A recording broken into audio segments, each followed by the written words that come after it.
তো গাইস প্রথমে ভিডিওটা দেখো, তারপরে ফানি কমেন্টস পড়বো। Let's go.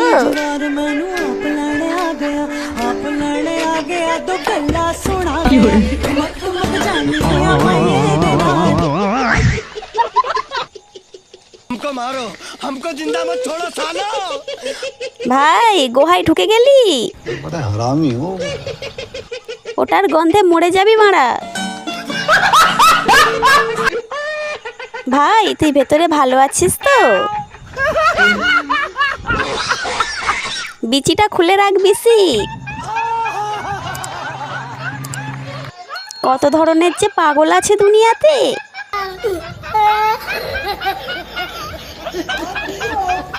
এই বালের ভণ্ডামিগুলোই বাকি ছিল।